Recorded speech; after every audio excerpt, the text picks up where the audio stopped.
But I'm like, who does that? You know, it's pretty wild. Right. So anyway. Radio legend Howard Stern. We hear it's very candid. It is candid. Howard talks about everything and anything. As you know, he has no filter. And the President of the United States shouldn't be going to a place called Camp David. He should be in the White House working. He was wild.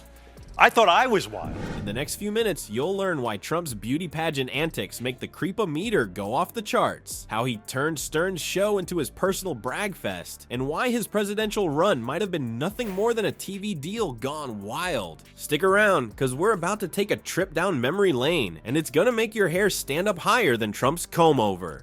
He's one of the best guests. He is one of the best guests ever. Why? Because as a radio guest, he says whatever pops into his mind. Oddity in all of this is the people Trump despises most love him the most. Before we move on, I'd like to ask you a small favor. If you appreciate this content, please take a second to like this video and subscribe to the channel. Over 98% of you watch the videos without subscribing. It costs you nothing, but it makes a huge difference to us. So did you click the subscribe button? Great. Thank you so much. Now, back to the video. Hey folks, remember when Trump was just a reality TV star and not, trying to run the country? Well, Howard Stern's got some juicy gossip about the Donald's days as the big boss of the Miss Universe pageant. And let me tell you, it's creepier than finding a hair in your alphabet soup. But really, it was in a very joking scenario. He was not comparing his life to a Vietnam vet. It was ha ha ha. Calling me all through the campaign. I don't mean on the air, off the air. For advice? I think he wanted to touch base. He wanted my endorsement. So, picture this. It's the late 90s, and Trump's strutting around like he owns the place. Oh wait, he actually did own the place, but apparently owning the pageant wasn't enough for old Donnie. Nope, he needed to get an eyeful of the behind-the-scenes action too. You say one of your best guests ever. Donald Trump, hands down, whenever you put him on the air. Now, I want to see Camp David. I want it liberated. Donald Trump appears 11 times in my book, and it's a fascinating little ride through. Now, most of us normal folks would think, hey, maybe I shouldn't barge into a room full of half-dressed women. But Trump? He's not most folks. According to Stern, Trump was bragging about waltzing into dressing rooms like he was picking out curtains at IKEA. His excuse? I'm allowed to go in because I'm the owner of the pageant and therefore I'm inspecting it. Yeah, sure, Donald. We totally believe you were just checking the stitching on those sequined gowns. But wait, it gets worse. Stern spilled the beans on Trump's comments about the contestants' bodies. Let's just say they were about as welcome as a porcupine in a balloon factory. The ladies were feeling more uncomfortable than a vegan at a barbecue joint. Trump was apparently dishing out opinions on their figures, like he was judging cattle at a county fair. You gotta wonder, how far did these inspections go? Was he checking for loose threads or loose morals? Either way, it's clear that Trump's idea of boundaries is about as solid as a sandcastle at high tide. 1 through 10, I went going home. But in your mind, a great guest. No, a great guest because he would say anything that came into his mind. He was completely this is before he was running for president. He was an open book. He would say anything. And, oddly enough. But here's the kicker, folks. This isn't just about Trump being a creepy curtain peeper. Nope, this is about a guy who thinks he can do whatever he wants just because his name's on the building. It's like he's got a VIP pass to the No Respect for Women Club. And you know what's really rich? This is the same guy who later ran for president, claiming he'd protect women. Protect them from what? Other guys like him. All right, folks, just when you thought Trump couldn't get any creepier, he goes and proves us all wrong. Remember how he was ogling those pageant contestants? Well, turns out he saves his best material for his own daughter. Yep, you heard that right. Daddy Donnie's got some seriously messed up things to say about Ivanka. And he understands how to play that game. So he's a great radio guest. What do you think of him as a president? Well, listen, he asked me to endorse. The Trump voter who, idolizes the guy, he despises you. I hate you.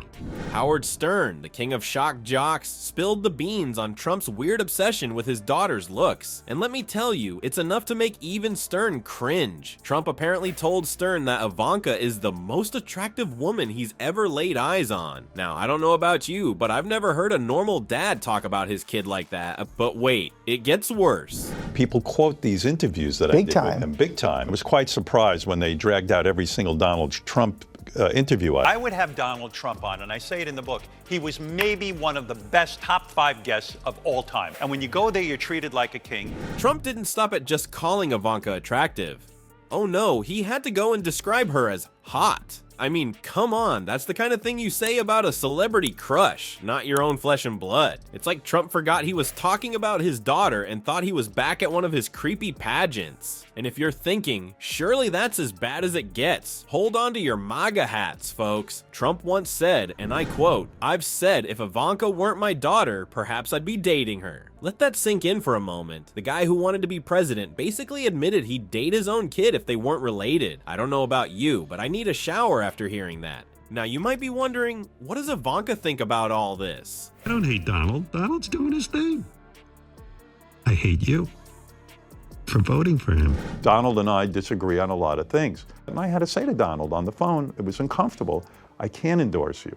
I always had a good feeling. Well, she's been pretty quiet on the subject. Can't say I blame her. I mean, how do you even respond to your dad saying stuff like that? It's gotta be awkward at those Trump family dinners. But here's the thing, this isn't just gross, it's actually harmful. Psychologists say this kind of talk from a dad can really mess up family relationships. It's like Trump doesn't understand the difference between being a father and being a creepy old man at a bar. And it's not just bad for Ivanka, it sets a terrible example for how men should talk about women in general. The public's reaction to all this? Let's just say people aren't impressed. Most folks are pretty grossed out, wondering if Trump even knows what a normal father-daughter relationship looks like. I thought I was wild. He would come on. He would start assigning numbers to women. And if Fond of quoting that Donald Trump had said something to the effect that STDs were his personal Vietnam. It's like he thinks being a dad is some kind of beauty pageant where he gets to judge his own kid. Well, folks, it looks like Trump's reality TV days were just a warm-up act for the White House circus. Who knew that The Apprentice was actually a sneak peek of presidential behavior? Turns out running the country isn't all that different from running a beauty pageant, at least in Trump's mind. But here's the kicker. Experts are shaking their heads faster than Trump can tweet fake news. They're saying his boundary-busting antics aren't just icky, they're downright dangerous for political leadership. It's like he skipped the How to Be a Respectful Leader 101 class and went straight to creepy comments 201. Radio legend Howard Stern. We hear it's very candid. It is candid. Howard talks about everything and anything. As you know, he has no filter, but this book is still full of surprises. And the President of the United States shouldn't be going to a place called Camp David. He should be in the White House working. He was wild. I thought I was wild. So next time Trump starts yapping about respecting women, just remember, actions speak louder than words, especially when those words are being blasted on Howard Stern's show. Looks like the only thing Trump's really qualified to lead is a masterclass in how to make everyone uncomfortable. Orange, you glad he's not in charge anymore?